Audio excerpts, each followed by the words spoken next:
عالم اسلام کے نامور اور محترم رہنما، عالم، مبلغ، مفسر، مفکر، مصنف اور مقرر سید ابو الاعلیٰ مودودی 1903 میں ریاست حیدرآباد کے شہر اورنگ آباد میں پیدا ہوئے۔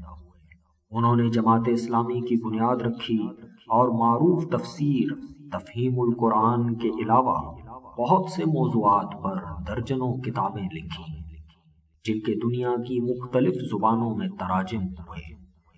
سید ابو الاعلیٰ مودودی کا انتقال 75 برس کی عمر میں 22 ستمبر 1979 کو امریکہ کے شہر بفلو میں ہوا، جہاں وہ علاج کی غرض سے ایک ہسپتال میں داخل تھے۔